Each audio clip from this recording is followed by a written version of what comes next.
नमस्कार, मैं हूं श्वेता सिंह और आप देख रहे हैं आज तक। दुनिया ने 2 विश्व युद्ध देखे हैं और उनसे सबक लेकर शांति की ओर कदम बढ़ाया, पर विस्तारवादी चीन उसी रास्ते पर आगे बढ़ रहा है। कोरोना काल में उसने भारत, जापान, रूस, Bhutan, Nepal, Kyrgyzstan, Kazakhstan, Taiwan समेत दक्षिणी चीन सागर के कई द्वीपों पर अपना अवैध दावा किया है। दुनिया के देश शांति चाहते हैं, पर क्या चीन चाहता है वर्ल्ड वॉर 3? दुनिया का सबसे बड़ा भूमाफिया चीन क्या जंग चाहता है?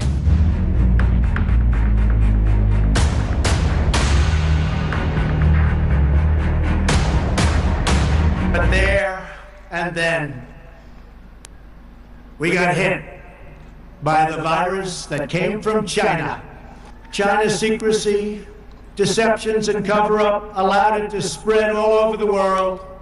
189 countries, and China must be held fully accountable. दूसरे देशों की जमीन हड़पने के चक्कर में आग से खेल रहा है ड्रैगन।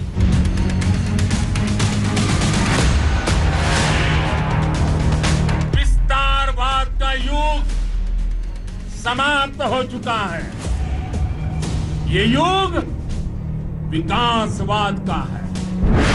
गलवान में डरा तो भूटान में भारत से उलझने की साजिश रच रहा है चीन।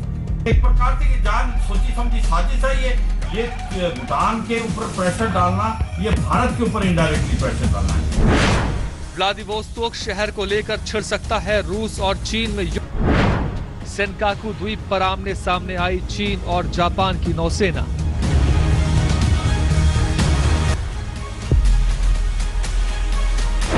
ताइवान को लेकर अमेरिका और चीन में बढ़ रहा है टकराव।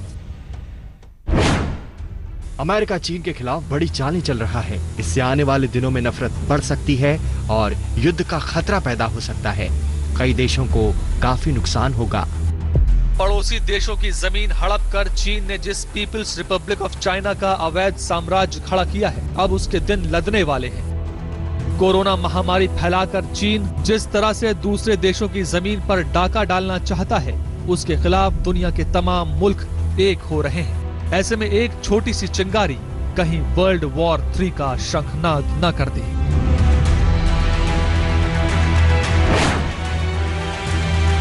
आर्थिक जंग, कूटनीतिक जंग, ट्रेड वॉर जंग, ट्रेड जंग और जंग मिलिट्री फील्ड में, मिलिट्री डोमेन में जहां आर्म्ड फोर्सेस लड़ते हों, तो मुझे लगता है कि चीन इस समय समर्थ नहीं है कि वो मिलिट्री क्षेत्र में, मिलिट्री डोमेन में विश्व युद्ध कर सके, क्योंकि कोविड-19 के परिप्रेक्ष्य में पूरी तरह से घिर चुका है। Court of inquiry WHO Hindustan के सदस्य चेयरमैनशिप में पक्का होगी, इसमें कोई शक नहीं है। और चीन के खिलाफ जो अंतर्राष्ट्रीय स्तर पे आक्रोश पैदा हो रहा है, जिस तरह से इकोनॉमिक वॉर विश्व के देश धीरे धीरे हिंदुस्तान का अनुगमन करके, अनुसरण करके वो चीन पर आर्थिक जंग छेड़ रहे हैं, इससे चीन पूरी तरह से ग्रसित हो चुका है। तो मुझे लगता है कि चीन मौजूदा हालत में अपने इतने फ्रंट नहीं खोलेगा।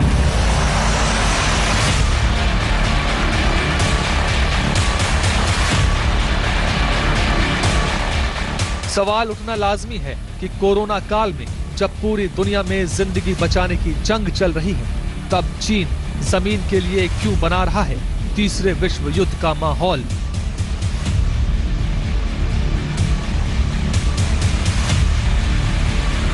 क्यों भारत से लेकर रूस तक, नेपाल से लेकर जापान तक,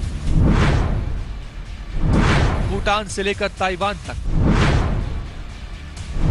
किर्गिस्तान से लेकर कजाकिस्तान तक चीन ने अचानक से जमीन हथियाने का हथकंडा तेज कर दिया है? क्या ये सब ड्रैगन की सोची समझी साजिश का नतीजा है, या फिर इसके पीछे है जिनपिंग का कोई सीक्रेट प्लान? सवाल यह भी है कि क्या कोरोना की आड़ में चीन सामरिक अड्डों पर कब्जा करना चाहता है? कोरोना का फायदा उठाकर क्या जिनपिंग नए विस्तारवाद का ताना बाना बुन रहे हैं? भारत के गलवान में पीछे हटने के पीछे क्या चीन की 1962 वाली रणनीति है? क्या लद्दाख में मुंह की खाने के बाद चीन भूटान में नया विवाद पैदा कर रहा है? क्या भारत को हथियार सप्लाई करने पर चीन रूस से पंगा ले रहा है? चीन की हरकतों की वजह से क्या तीसरे विश्व युद्ध का आगाज हो सकता है?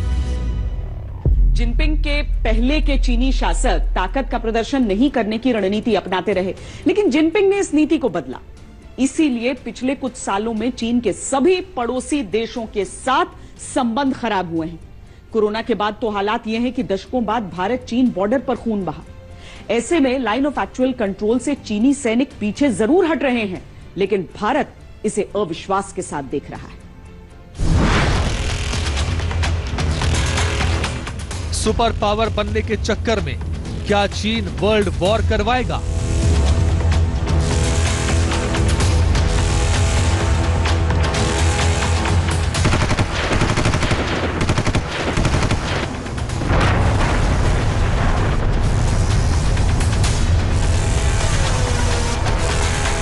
कम्युनिस्ट माओ की इच्छा पूरी करने के लिए क्या जिनपिंग तीसरे विश्व युद्ध की भूमिका तैयार कर रहे हैं?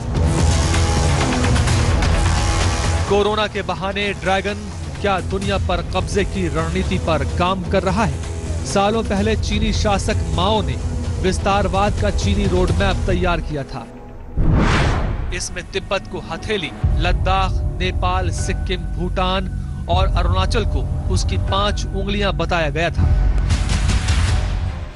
माओ की इस कुनीति पर ही चीन की कूटनीति टिकी है। इसी वजह से चीन ने अपने 14 पड़ोसी देशों में से 12 के साथ तो सीमा विवाद को सुलझाने की कोशिश की, लेकिन भारत और भूटान के साथ वो सीमा विवाद को उलझाने की रणनीति पर काम करता रहा है।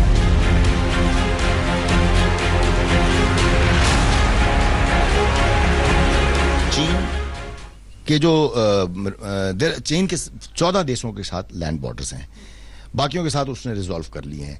इंडिया के साथ वो रिजॉल्व नहीं कर रहा है, या नहीं कर पा रहा, या नहीं कर रहा, वो अब हमारी समझ पर है। क्योंकि आने वाले समय में हम चीन और इंडिया compete करते हैं कई और, वेदर इकोनॉमिक है, मिलिट्री है, मतलब पावर प्रोजेक्शन नहीं कहूंगा, इन्फ्लुएंस इन द रीजन, उस पे। तो उसमें चाइना ये चीज पे एक प्रेशर पॉइंट बनाए रखना चाहता है, जिसपे वो बार बार हमारे से जब जरूरत पड़े इस फ्लैग को रेस करेंगे। इतिहास गवाह है कि ऐसी ताकतें मिट गई हैं या मुड़ने के लिए मजबूर हो गई। दुनिया ने आपका अदम्य साहस देखा है, जाना है। आपकी शौर्य गाथाएं घर घर में गूंज रही। माता की जय, भारत माता की जय। पिछले हफ्ते प्रधानमंत्री नरेंद्र मोदी का लेह दौरा गेम चेंजर था। चीन समझ गया कि अब लेने के देने पड़ सकते हैं। प्रधानमंत्री मोदी के दौरे के 48 घंटे के भीतर घटनाक्रम तेजी से बदला। 5 जुलाई को चीन के विदेश मंत्री वांग यी ने भारत के आने से अजीत डोभाल से फोन पर बात की और इसके बाद गलवान घाटी के चीनी सैनिकों के वापस लौटने की खबर आने लगी। 2 महीनों के बाद गलवान से आई ये खबर सुकून देने वाली थी, लेकिन चीन का इतिहास इस बात की गवाही दे रहा है कि पीछे हटने में भी ड्रैगन की कोई नई चाल होती है। 1962 में ड्रैगन ऐसा कर चुका है। ये 15 जुलाई 1962 के अखबार की हेडलाइन है, जिसमें कहा गया है कि चीनी सैनिक गलवान पोस्ट से पीछे हटे। इतिहास का ये कड़वा सच है कि चीनी सैनिकों ने जुलाई 1962 में गलवान से पीछे जाकर अक्टूबर 1962 में भारत पर हमला किया था और इस तरह भारत चीन युद्ध का आगाज हुआ था। लेकिन अगर इस बार चीन ने ऐसा किया तो वर्ल्ड वॉर 3 का आगाज तय है।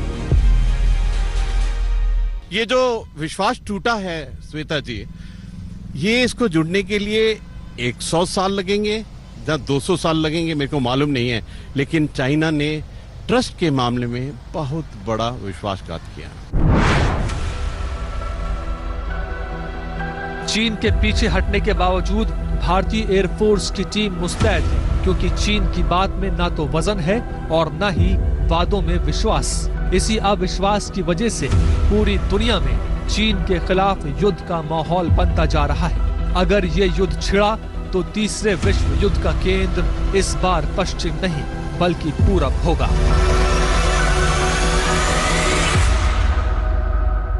चाइना का माइंड पढ़ना इट इज एक्सट्रीमली डिफिकल्ट, क्योंकि वो जो बोलता है वो करता नहीं है, जो करता है वो दिखाता नहीं है, और जो दिखाता है वो होता नहीं है। That's a fact. उनके बारे में ये कहा जाता है कि वो सोचते कुछ है, करते कुछ है, दिखाते कुछ है, और जब वो सोचते हैं तो आज से 100 साल के बाद की सोचते हैं, आज की नहीं सोचते। साजिशों की ईंट पर खड़ी है चीन की बुनियाद। दुनिया के लिए उसकी हर चाल एक पहेली है। एक पहेली सुलझती है, दूसरी पहेली सामने आ जाती है। अब देखिए, एक तरफ वो लाइन ऑफ एक्चुअल कंट्रोल पर अपनी सेना पीछे हटाने की बात करता है, दूसरी तरफ भारत के सबसे भरोसेमंद पड़ोसी भूटान में नई साजिश रच देता है। जिनपिंग की इन्हीं हरकतों की वजह से यह आशंका बार बार उठती है कि चीन विश्व शांति के लिए खतरा हो सकता है। विस्तारवादी ड्रैगन की दाल जब गलवान में नहीं गली तो उसने भूटान पर पंजा मारा है। चीन का दावा है कि पूर्वी भूटान का साक्तेंग वन्य जीव अभयारण्य उसका है, जबकि नक्शे पर नजर दौड़ाइए तो आपको समझ में आ जाएगा कि इस इलाके का चीन से कोई लेना देना नहीं है। चीन की सीमा इस वन्य जीव अभयारण्य से कोसों दूर है। तो क्या भारत से भिड़ने के लिए चीन जानबूझकर नया विवाद पैदा कर रहा है?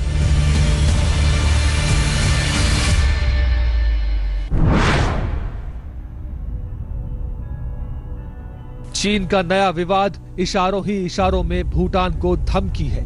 धमकी ये कि नेपाल की तरह चीन का साथ दो वरना युद्ध के लिए तैयार रहो।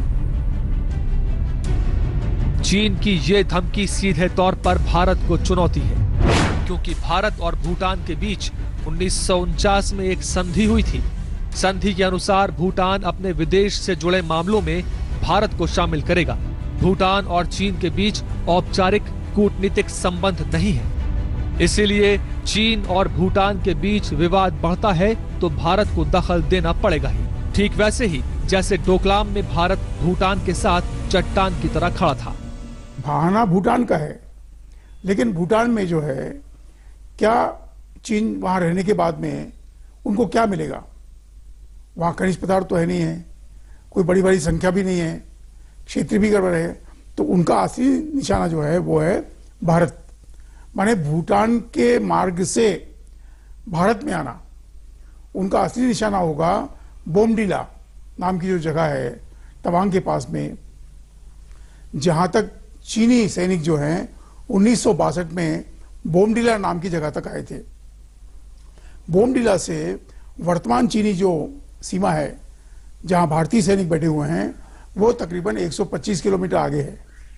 तो ये जो इलाका अगर उन्होंने ले लिया, अगर बोमडिला को कब्जे में कर लेंगे तो तवांग का जो इलाका है, अरुणाचल प्रदेश का जो इलाका है, ये इलाका वो काट देंगे और ये उनकी रणनीति का हिस्सा होगा। अब समझिए चीन की मंशा क्या है। चीन भूटान के जिस साक्तेग वन्य जीव अभयारण्य पर दावा कर रहा है उसकी सीमा अरुणाचल प्रदेश के तवांग से लगती है। चीन इस इलाके को अपना बताता है। सामरिक नजरिए से ये जगह बेहद अहम है, क्योंकि अगर चीन का यहाँ पर कब्जा हो जाता है तो अरुणाचल के लिए खतरा बढ़ जाएगा। ऐसे में लद्दाख में मात खाया चीन भारत से भूटान में उलझना चाहता है।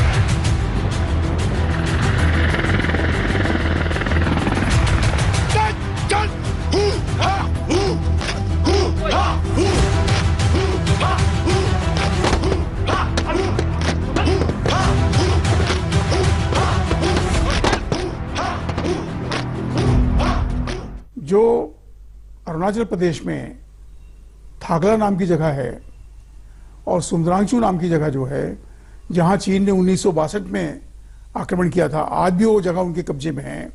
वहां से भूटान की बॉर्डर केवल 6 किलोमीटर दूर है और यदि इन इलाकों पर कब्जा होता है उनका, ये जो वाइल्ड लाइफ सेंचुरी है, तो भारत की जो सीमा है भूटान के साथ लगने वाली, उस सीमा तक चीन का आधिपत्य हो जाएगा। हालांकि वो कर रहे हैं मांग डोकलम के क्षेत्र के बाद में भूटान के अंदर, लेकिन उनका जो निशाना है, उनका जो अंतिम लक्ष्य है वो है भारत का अरुणाचल प्रदेश। पहला और दूसरा विश्व युद्ध अचानक शुरू नहीं हुआ था। युद्ध के लिए बारूद कई साल पहले से तैयार हो रहा था, बस उसमें चिंगारी लगाई थी तात्कालिक घटनाओं ने। चीन भी कुछ कुछ ऐसा ही माहौल बना रहा है।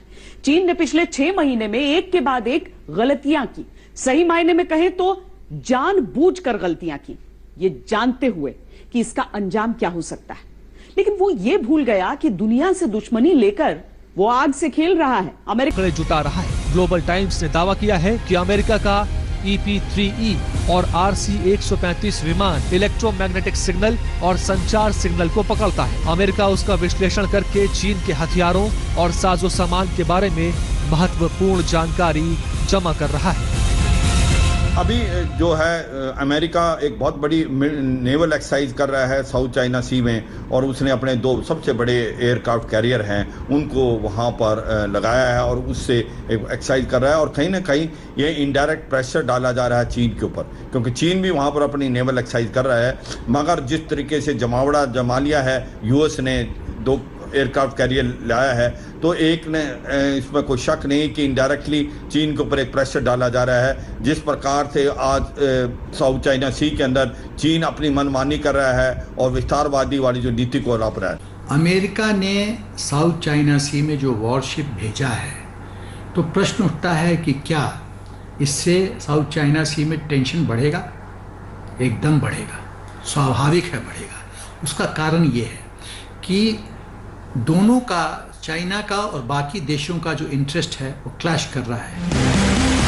दक्षिणी चीन सागर के तट पर बसे गुआंगडोंग में चीन के युद्धपोतों के रुकने का ठिकाना है। इसके अलावा PLA के दक्षिणी थिएटर कमांड का मुख्यालय भी गुआंगडोंग के गुआंगझाओ में है। PLA की दक्षिणी कमान बेहद महत्वपूर्ण मानी जाती है। उसी के पास विवादित दक्षिण चीन सागर में चीन के अहम अड्डों की सुरक्षा की जिम्मेदारी है। ताइवान पर नजर रखने का जिम्मा भी इसी के पास है। चीन जब भी ताइवान पर हमला करेगा, इस कमान की सबसे अहम भूमिका होगी। अमेरिका ने भी ताइवान की सुरक्षा को नाक का सवाल बना लिया है। अगर चीन ताइवान पर बुरी नजर डालता है तो वर्ल्ड वॉर 3 का बिगुल बजना तय है।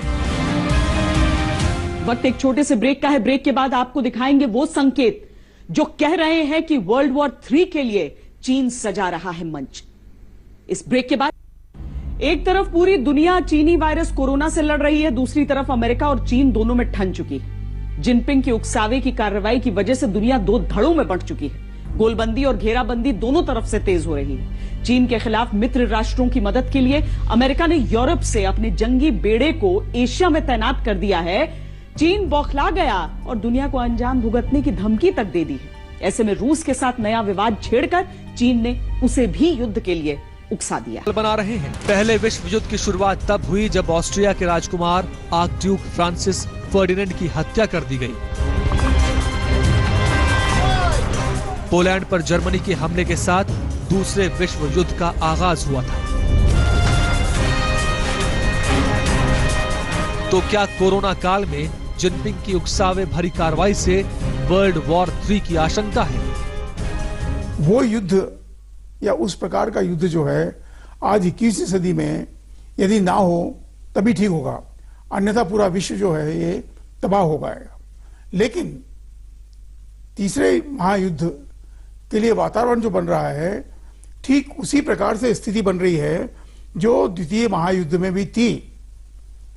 द्वितीय महायुद्ध की जो शुरुआत है वो 1930 से शुरू हुई, तकरीबन जब हिटलर नाम का जो एक डिक्टेटर था जर्मनी में, वो वहां पर शुरू हुआ। और उसके कारण हिटलर के निर्देश में काम करने वाली जर्मनी के कारण वो युद्ध मध्य पूर्व में हुआ, नॉर्थ अफ्रीका तक गया, अफ्रीका पर उसके दुष्परिणाम पड़े और उसी का जो एक्सटेंशन हुआ फिर वो जापान तक हो गया। हालांकि जर्मनी का उसमें हिस्सा नहीं था, लेकिन जापान और अमेरिका के बीच में हुआ।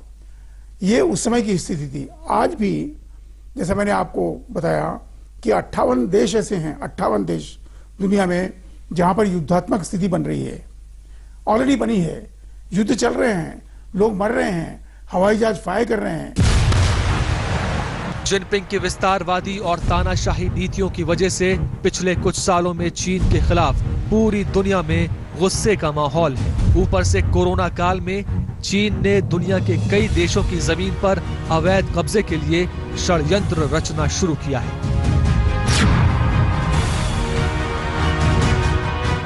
America, Australia, Israel, Japan, Britain, France जैसे विकसित देश खुलकर चीन के खिलाफ जंग के मूड में आ गए हैं। ऐसे में भारत के लद्दाख के बाद चीन ने रूस के सबसे अहम शहर व्लादिवोस्तोक पर दावा ठोककर दुनिया की दूसरी महाशक्ति रूस को भी ललकार दिया है।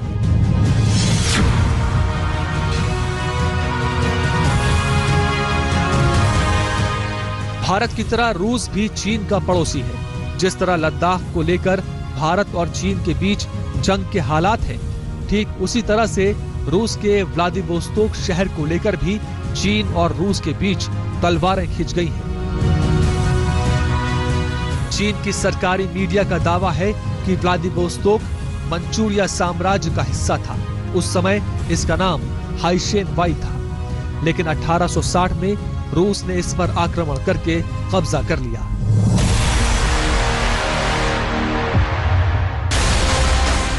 रूस का व्लादिवोस्तोक शहर प्रशांत महासागर के तट पर बसा है। व्लादिवोस्तोक में रूस का बंदरगाह है। ये शहर चीन और नॉर्थ कोरिया के साथ बॉर्डर साझा करता है। व्लादिवोस्तोक ट्रांस साइबेरियन रेलवे का टर्मिनस भी है, जो मॉस्को को जोड़ता है। व्लादिवोस्तोक शहर के बंदरगाह से रूस पूर्वी देशों के साथ साथ एशिया से कारोबार करता है। यहाँ से रूस भारत, दक्षिणी Korea, Japan, Philippines, Indonesia, Vietnam, Australia के साथ साथ दक्षिणी अमेरिका और दक्षिणी अफ्रीकी देशों के साथ आयात निर्यात करता है। चीन ने व्लादिवोस्तोक को भी क्लेम किया है, कहा कि 1860 में एक अनइक्वल ट्रीटी के तहत रशिया ने इस पोर्ट को चीन से छीन लिया था। ये रशिया का ओनली वार्म वाटर पोर्ट है और जो उसका पैसिफिक फ्लीट का मेजर बेस है। किसी भी हालत में रशिया जो है चीन को ये नहीं देगा। चीन ने बड़े पैमाने पर साइबेरिया में भी एनक्रोचमेंट कर लिया। रशिया की टोटल पॉपुलेशन लगभग 130 मिलियन है, चीन की 1350 मिलियन है। ऐसे में चीन जो है रशिया के ऊपर आहिस्ते आहिस्ते कब्जा करता जा रहा है, खास करके साइबेरिया के रीजन के ऊपर। रशिया चीन को बिल्कुल भी ट्रस्ट नहीं करता, लेकिन वेस्टर्न सैंक्शंस की वजह से रशिया की इकोनॉमी जो बहुत बड़े पैमाने पर डिपेंडेंट है चीन के ऊपर, चीन रशिया के साथ उलझेगा तो बहुत बड़े पैमाने पर पिछड़ जाएगा।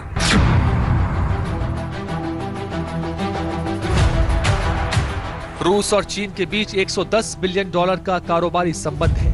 रूस चीन के बॉर्डर रोड इनिशिएटिव का भी हिस्सा है। ऐसे में सवाल उठता है कि चीन ने अचानक से रूस को भड़काने की कार्रवाई क्यों की। इसके पीछे की वजह ये तस्वीर है। चंद हफ्ते पहले भारत के रक्षा मंत्री रूस के दौरे पर गए थे। वहां से रूस और भारत के बीच में एक अहम डील हुई है। इसके तहत भारत ने रूस से 21 MiG-29, 12 सुखोई 30 MKI खरीदने के साथ साथ 51 MiG-29 को अपग्रेड करने का सौदा किया है। इस डील की वजह से चीन रूस से नाराज है।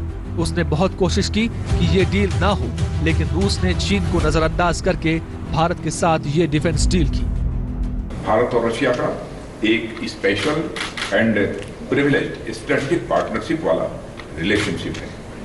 हमारा डिफेंस रिलेशनशिप इसका एक महत्वपूर्ण पिलर है। भारत के साथ हुई डिफेंस डील के बाद से जिनपिंग प्रशासन ने रूस के खिलाफ हमले तेज कर दिए हैं। व्लादिवोस्तोक पर दावा ठोककर चीन ने रूस को उकसाने का काम किया है। अगर चीन ने इस मुद्दे को और तूल दिया तो उसके खिलाफ युद्ध का एक और मोर्चा खुल सकता है।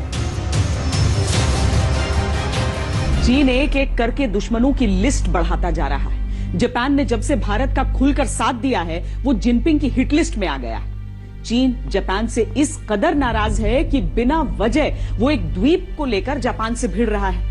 हालात यहां तक पहुंच गए कि दोनों देशों की नौसेनाओं के बीच कई बार भिड़ंत होते होते बची।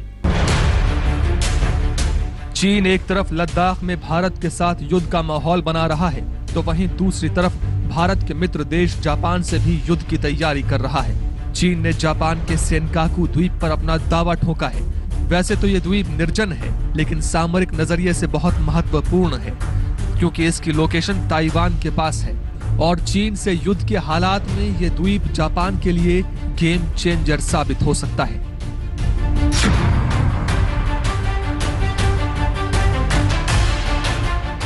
सेनकाकू द्वीप पर चीन बहुत दिनों से गिद्ध दृष्टि गड़ाए है, लेकिन इस बीच जापान के ओकिनावा के इशिगाकी सिटी काउंसिल ने एक बिल को मंजूरी दे दी। इसके बाद इस द्वीप पर जापान का नियंत्रण और मजबूत हो गया। इसी बात से चीन इतना चिढ़ गया कि उसने जापान को युद्ध की धमकी दे दी। जापान को भड़काने की कार्रवाई करते हुए कई बार चीनी युद्धपोतों ने इस द्वीप के आसपास घुसपैठ की, लेकिन पलटवार करते हुए जापानी नौसेना ने उन्हें खदेड़ दिया। चाइना और जापान के बीच में जंग के हालात नहीं है, लेकिन वास्तव में चाइना जो है सेंकाकू आइलैंड जो जापान के कब्जे में है और जापान की टेरिटरी है उसके ऊपर क्लेम कर रहा है और वहाँ से कई बार अपने समुद्री बेड़े को भी ले जाता है, जापानीज शिप्स को रैम करता है। ऐसे में जापान जो है अमेरिका और हिंदुस्तान के साथ में मिलकर हर प्रकार से चीन के लिए तैयार है। अब वहाँ पे जापान जो है is not a small military power and not a push over. मुझे नहीं लगता किसी प्रकार से कोई लड़ाई होगी। दोनों देश पोस्चरिंग कर रहे हैं, दोनों देश ब्रिंकमैनशिप डिस्प्ले कर रहे हैं।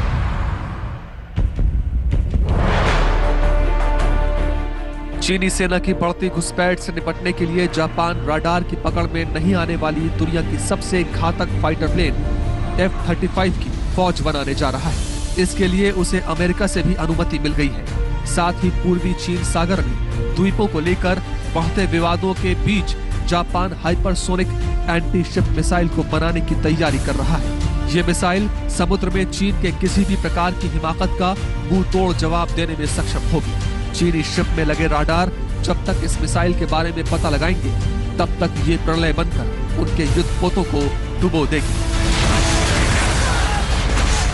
चीन की वजह से पूरी दुनिया इन दिनों बारूद के ढेर पर खड़ी है। बस एक चिंगारी युद्ध को भड़का सकती है। एक ब्रेक के लिए रुक रहे हैं। ब्रेक के बाद जब लौटेंगे तो आपको दिखाएंगे कि ईरान पर इजराइल की कार्रवाई ने किस तरह के संकेत दिए। देखते रहिए आज तक। तनाव भरे माहौल के बीच एक ऐसी खबर आई है जिसने दुनिया के माहौल को और गर्म कर दिया है। अंतर्राष्ट्रीय मीडिया में दावा किया जा रहा है कि इजराइल के साइबर हमले में ईरान के परमाणु ठिकाने तबाह हो गए हैं। चिंता की बात यह है कि अलग अलग देशों के बीच ही सही टकराव की ऐसी खबरें सही संकेत नहीं दे रही।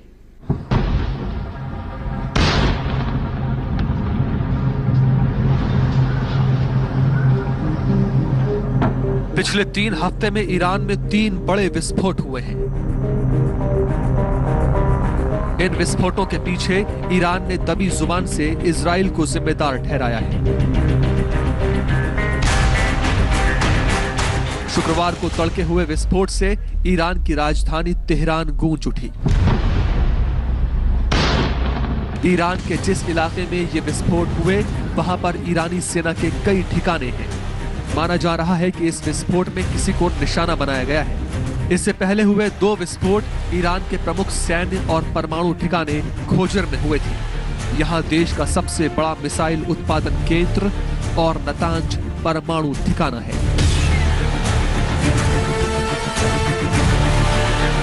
अंतर्राष्ट्रीय मीडिया में इस तरह का दावा किया जा रहा है कि ईरान के नतांज परमाणु संवर्धन केंद्र में जो आग लगी उसके पीछे इजराइल का हाथ है। कहा तो यहां तक जा रहा है कि इजराइल के साइबर हमले में ईरान का ये परमाणु ठिकाना ध्वस्त हो गया है।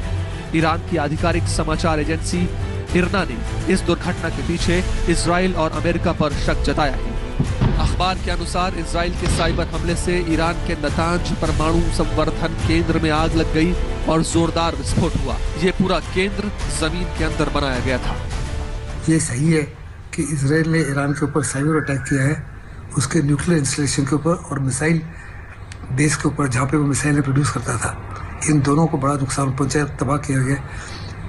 इसकी वजह यह है कि इजराइल को वेस्ट एशिया में केवल एक ही देश है जो इजराइल को बर्बाद कर सकता है और ख़त्म कर सकता है, और वो है ईरान।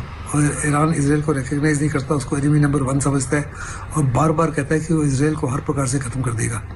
ऐसे में बड़ा लाजमी है कि उनकी न्यूक्लियर काबिलियत और उनकी मिसाइल काबिलियत को डिस्ट्रॉय किया जाए। इजराइल बड़ी कोशिश कर रहा था कि ये कार्रवाई अमेरिका किया करे, लेकिन अमेरिका के ना करने की वजह से उन्होंने साइबर हमले के माध्यम से खुद ही कर लिया। ईरान के आरोप पर इजराइल के डिफेंस मिनिस्टर बेनी गैंट्स ने पलटवार करते हुए कहा है कि ये जरूरी नहीं है कि ईरान में हुई हर रहस्यमय घटना के पीछे इजराइल का ही हाथ हो। इजराइल का दावा है कि ईरान ने दुनिया भर के उसके दूतावासों पर हमले की साजिश रची थी। जिसे उसकी खुफिया एजेंसी मोसाद ने विफल कर दिया है। दोनों देशों के बीच जिस तरह से विवाद बढ़ रहा है वो आने वाले समय में किसी बड़े युद्ध का कारण बन सकता है। हमारी इस खास पेशकश में इतना ही। देश और दुनिया की बाकी खबरों के लिए आप देखते रहिए आज तक। नमस्कार, मैं हूं अंजना ओम कश्यप। हमें उम्मीद है ये वीडियो आपको पसंद आया होगा। लेटेस्ट खबरों के लिए यूं ही देखते रहिए आज तक और इस वीडियो के पसंद आने पर लाइक, शेयर एंड सब्सक्राइब करना ना भूलें।